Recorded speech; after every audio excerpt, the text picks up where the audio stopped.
NBC's Yamiche Alcindor is covering the White House for us. Also, Mark Polymeropoulos, MSNBC national security and intelligence analyst and former CIA chief of operations in Europe and Eurasia. Mark McKinnon was an advisor to former President George W. Bush and Senator John McCain and creator of The Circus. So, Yamiche, do we have any more details about Waltz's departure? Why it happened? Why now?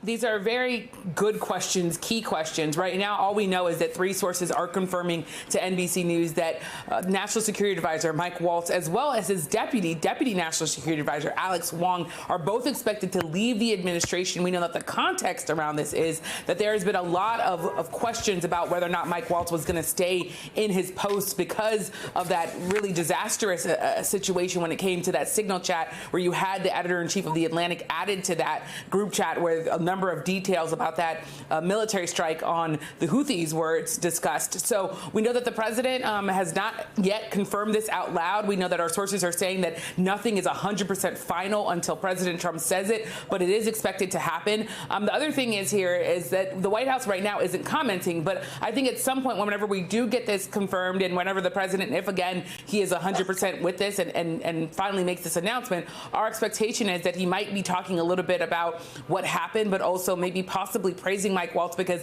he was asked whether or not he was going to leave in an interview by The Atlantic, and he, in that interview, backed him. So obviously something has shifted. It's interesting to see what that actual shift is going to be and how he's going to explain this, Chris. Yeah, Mark McKinnon, when the signal chat debacle first happened, a lot of folks thought it was inevitable someone would get fired. But that was nearly 6 weeks ago. Does it make sense to you that that would be the reason why he's leaving now? Do you think there's something else going on? I think there's a lot going on.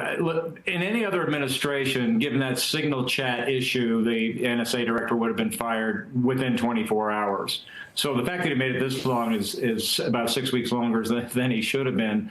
But let's be clear, it's pretty obvious that this is not about competency, really, because if competency were the issue, Pete Hegseth would have been out long before Mike Waltz. This is about fidelity to Donald Trump.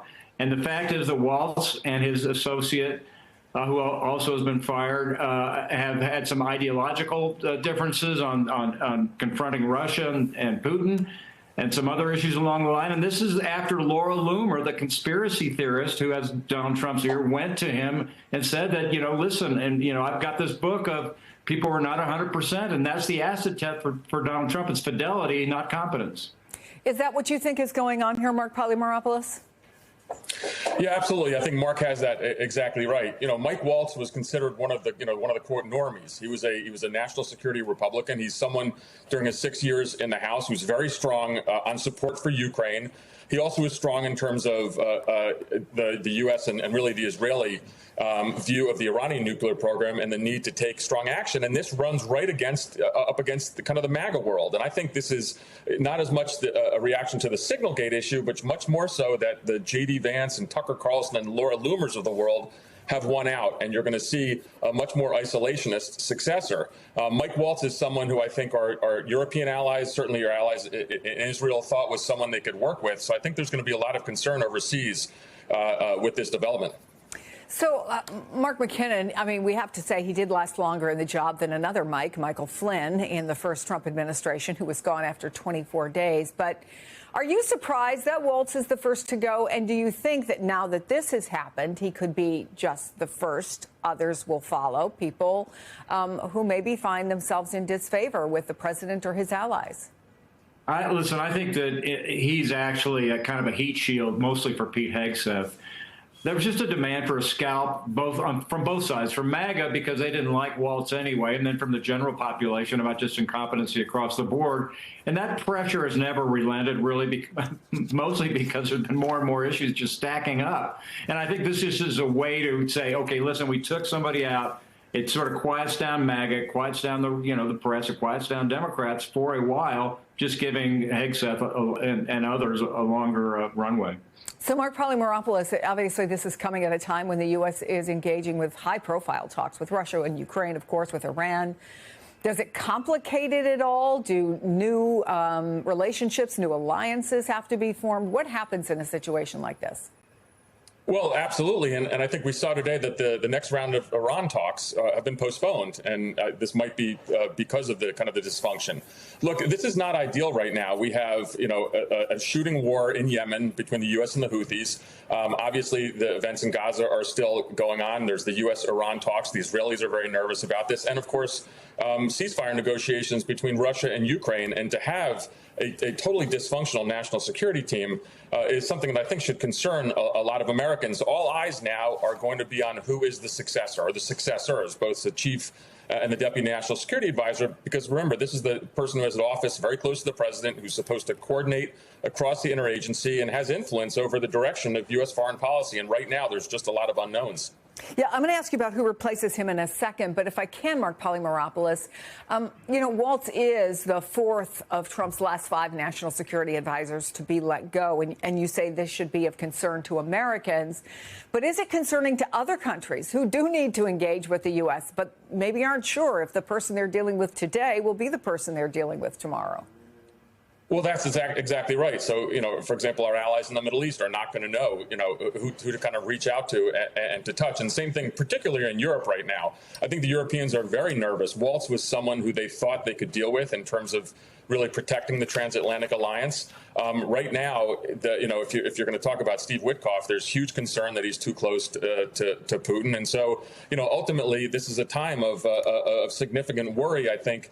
And look, there's so much in the international arena right now that is going on. It is almost dizzying. I mean, we could talk for an hour about ties or tensions between India and Pakistan. A war might break out in South Asia.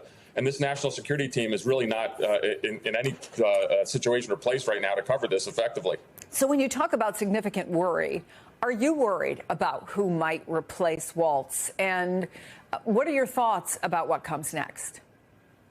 Well, there's rumors right now all over the place, and, that Steve Witkoff might be the one who would replace him. I think Witkoff has just come out and said that's not going to be the case. But sure, because, again, this is someone who has direct access into the Oval Office and also who coordinates the interagency. So every day, the National Security Advisor should be seeing the president time and time again, and also reaching out to the various national security entities for advice to give to the president. So if you have someone who is seen to be too close to Putin, for example, or who, whatever you believe on the Iranian nuclear situation, but who is more prone to diplomacy, allies are going to start getting nervous. So is it going to be Witkoff? Is it going to be Rick Grenell is out there? Who replaces Waltz is pretty significant. So, Mark McKinnon, beyond just Mike Waltz, I wonder if this sends a message to the rest of the cabinet, and if it does, what is that message? Well, it's pretty clear that the fundamental message is this is all about fidelity to Donald Trump. And, that's why I think Rick Grenell is a pretty good candidate for this job. I mean, he's somebody who's had a pretty broad portfolio, has served in a lot of foreign policy capacities, well known by Trump, well liked by Trump.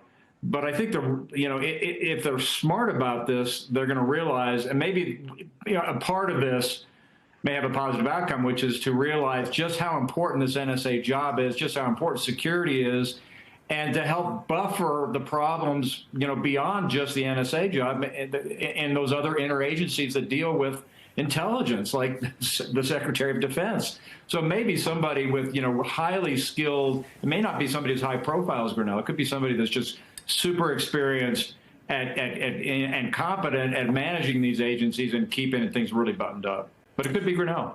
So let me go back to you, Yamiche. I understand the president is still in the Rose Garden. There was a National Day of Prayer event there. You see him. That's been going on for about an hour ago. What does the rest of his day look like? And what is the anticipation? I mean, he's not someone who has shied away from talking about issues like this. So what are our opportunities to have him before some microphones and maybe hear from him directly?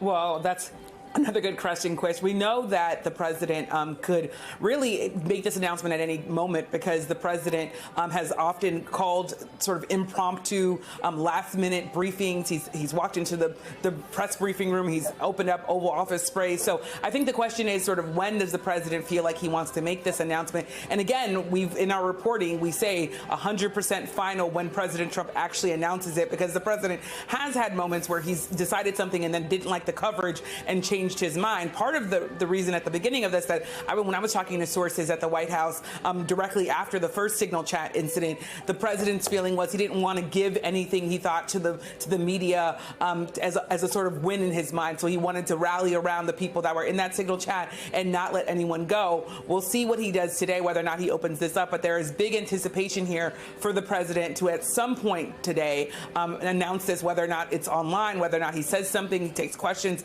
Those are all big questions here. But I think it is remarkable that, at least for now, we are hearing from 3 sources still, kind of underscore it, that Mike Waltz and his deputy are both going to be leaving this administration.